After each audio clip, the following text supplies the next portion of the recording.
Hello friends, I am Priyang Agrawal, a professional in growth marketing and strategic partnerships. I have started a new channel, DigiDepth, to showcase the concepts of digital marketing on practical grounds. These concepts can be directly applied to your real scenarios in the organizations. So do like and subscribe my channel. Stay tuned.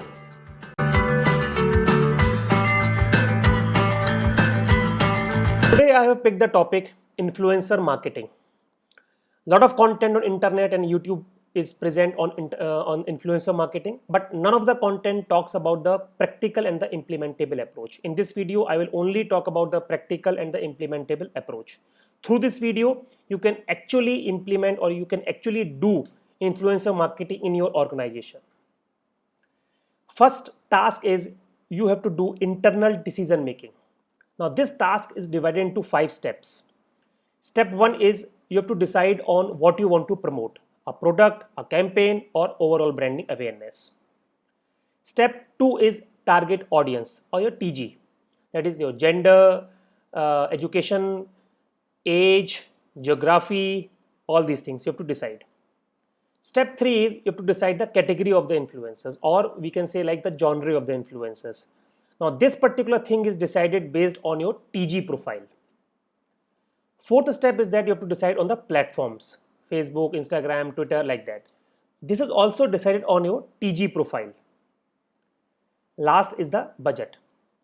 Now saying all these things is quite easy, but you might be wondering how to decide all these things. So I am sure that these two things are pretty much easy for you to decide, because you are the veteran of your particular industry. You know what you want to promote and what is your TG. I think you can also decide the budget part, because budget is what varies from organization to organization. You might be wondering about how to decide these two things. Don't worry, I will give you the exact way in which we decide these two things, the exact way in which I or my team do in the organizations. Let's see. I have taken 3 examples here. The examples can be more. Real estate example, fintech example, and e-commerce example. So let's say an example, the real estate company wants to target the affluent class, the premium class, for a campaign for home buyers on Diwali or some festive occasion. Now what platform you can target is, first of all, is a Twitter, because Twitter is more advanced, more evolved, and has more premium audience. Insta, if you want, you can target, because if the budget is there, then you can target, else you can leave. TikTok I will not suggest, because the audience is not of your taste on TikTok. YouTube and Facebook you can target, because I believe like audience profile on YouTube and FB fits to every genre, fits to every company, fits to every segment. They have a huge following. The category can be the real estate, obviously, home decor, vastu tips, the influencers who talks about finance, home loans, legal. So these all are the influencers categories which you can target. Now, if you talk about these loans part by a fintech company, which on the target segment is the students, the platform is not now Twitter, because Twitter is not fit for students. I've already told Twitter is a more premium segment, or a premium or evolved audience is there. But TikTok is must for you, because the platform TikTok is mainly for students, for the youths. And obviously you can target Facebook and YouTube.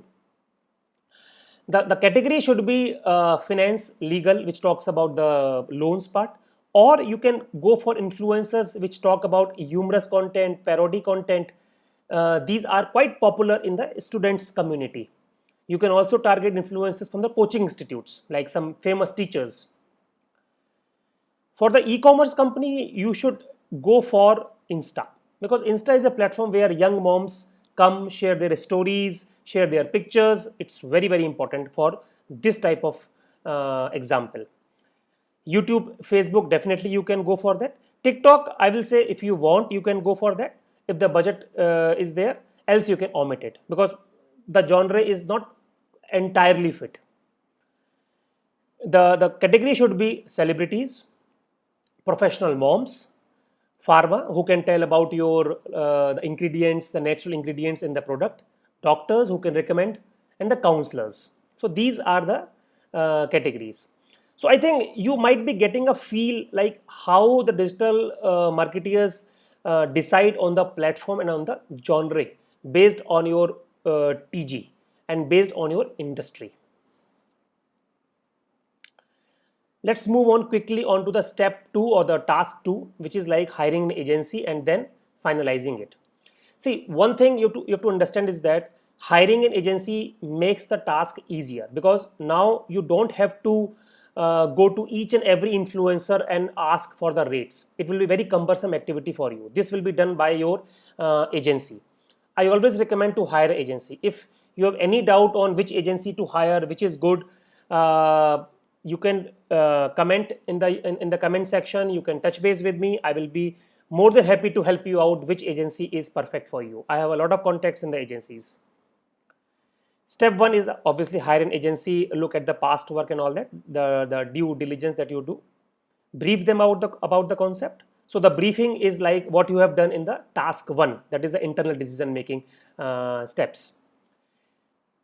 Step 3 is important. You should ask your agency to list all these things in an Excel file. It's important.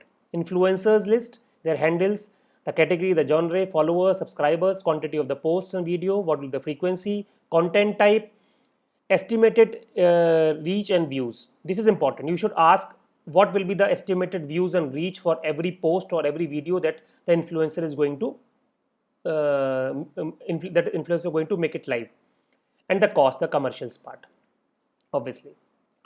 Step 4 is like you have to fine tune the plan and give the creatives and the content to the agencies. Last but not the least is negotiate hard and close the deal. Now this is important. Sometimes the agencies give you the rates which are very, very high. And one thing I want to tell you, that these agencies sign the contract with the influencers on yearly basis. So they have very, very good rates. If you go directly to the influencers, they might not give you the good rates. But these agencies have a understanding with all these influencers. So you have to negotiate very hard to bring them on the best possible cost. I think these are the only tasks that required to execute any campaign in your organization. If you do all these things, your task is done. It will be done in the best way, in the efficient way. Thank you guys. I hope you like my video. If you like my video, please like it, subscribe my channel. In the future, I will be making more videos. In the comment section, please mention what all are the videos which you want to see, what all are the topics on which you want to see this. I have been a professional in digital marketing and partnerships from the last 9 to 10 years, almost a decade. So in case you have any questions to ask, if you want to have any contacts of the industry, please get in touch with me. I will be happy to share those. Thank you.